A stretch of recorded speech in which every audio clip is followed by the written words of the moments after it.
Ya, sudah membahas soal langkah Indonesia yang mencari minyak ke Rusia imbas Perang Timur Tengah. Kita sudah bersama dengan CEO Institute for Essential Service Reform, IESR, Fabi Tumiwa.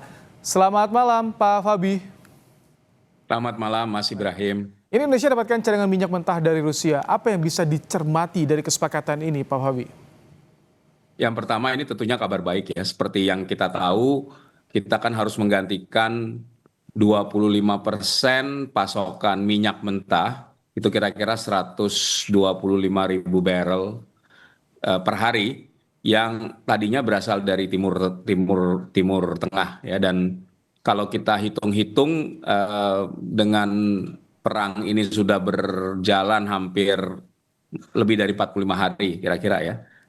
Estimasi saya itu mencapai 5 juta barrel gitu kira-kira. 5 juta barrel minyak mentah yang harusnya diolah di kilang-kilang Pertamina, Cilacap, Balongan, Balikpapan gitu ya. Nah, ini dengan adanya jumlah defisit yang cukup besar, pemerintah memang harus mencari sumber-sumber minyak mentah baru. Nah, salah satunya Rusia karena juga kesesuaian ya, jadi jenis minyak Rusia itu dengan spesifikasi kilang yang ada di Indonesia. Jadi saya rasa apa yang dilakukan oleh Presiden untuk mendapatkan minyak dan juga LPG dari Rusia itu adalah upaya untuk memperkuat pasokan BBM kita.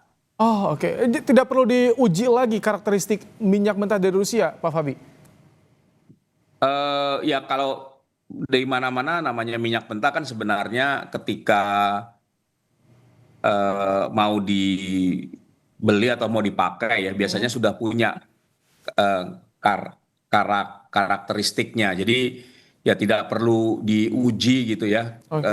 Biasanya perusahaan minyak sudah tahu misalnya kan kalau kita lihat kan crude grade ya itu di semua lapangan itu memang punya karakteristik sendiri-sendiri. Jadi industri minyak sudah tahu gitu. Kira-kira kalau crude-nya berasal dari ladang minyak ini, misalnya karakteristiknya seperti apa, sulfur konten biasanya yang jadi isu karena kilang-kilang di Indonesia biasanya menggunakan minyak dengan sulfur rendah, Oh, gitu ya oke. kira-kira. Baik. Di mana di sini crude grade yang Mhm. dimiliki oleh Rusia yang saya tahu misalnya yang jenis Rusia Espo atau Sokol itu memiliki kesesuaian dengan spesifikasi kilang gitu. Nah, Oke. sedangkan yang Rusia Urals mungkin kurang Mhm. kesesuaiannya, tapi biasanya kalau kalau kondisi crude seperti itu bisa di blending dengan crude yang dari tempat Oke. lain sehingga bisa sesuai dengan spesifikasi kilang begitu. Pak Fabi, ini yang juga disorotan kan dibolehkan atau kita dapat minyak mentah dari Rusia di tengah pencabutan sementara ya sanksi dari Amerika Serikat dan juga G7. Apakah ini akan berimbas nanti ke depannya? Nah ini yang kita perlu perhatikan dengan baik ya, karena eh, di dalam penyampaian yang kalau saya baca keterangan dari Kementerian SDM, Mhm. perkara mengenai sanksi itu tidak disebut-sebut, ya. Oke. Tapi kalau kita lihat dari sumber-sumber lain, saya cek misalnya waiver dari Amerika Serikat itu sebenarnya sudah berakhir tanggal 11 atau 12 April kemarin.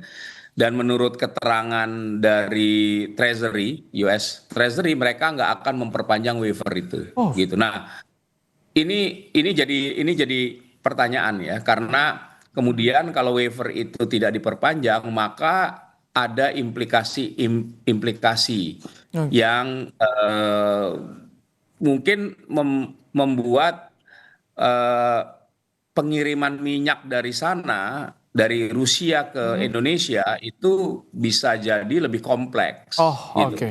Ini harus dikaji kembali ya, artinya harus dicek lagi. Kemudian ini terakhir nih, perlu nggak kita antisipasi alih energi di tengah situasi seperti ini, Pak Fabi? Ya, menurut saya ini kesempatan ya.